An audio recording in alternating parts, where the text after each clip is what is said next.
Браво, мам! Браво, мам! Браво! Браво! Браво! Браво! Това е една от любимите ни думи и аз няма да ви я забраня. Заедно с това ще ви кажа, че браво само по себе си не казва кой знае колко. Има емоцията, ако сме откровени и не го казваме просто като махни ми се от главата. В този си ред на мисли, през емоцията, която тя наистина е възхита, ще донесе нещо полезно на детето или на човека, с който общуваме. Ако искаме наистина да създадеме браво като мотивация и по-скоро като описателна похвала, която ни дава реалистична оценка. Запазвате това браво, което си казвате до сега и вмъкваме тази описателна похвала.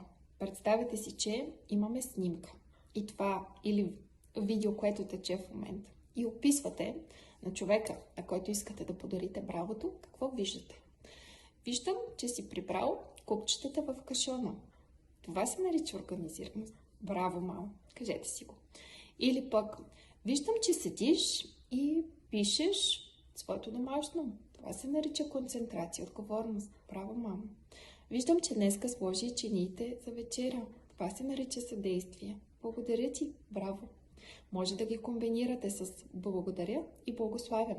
А хубавото е, че по този начин всъщност казвате и на детето. Виждам те, когато правиш неща, които са важни и са добри и са хубави за мене.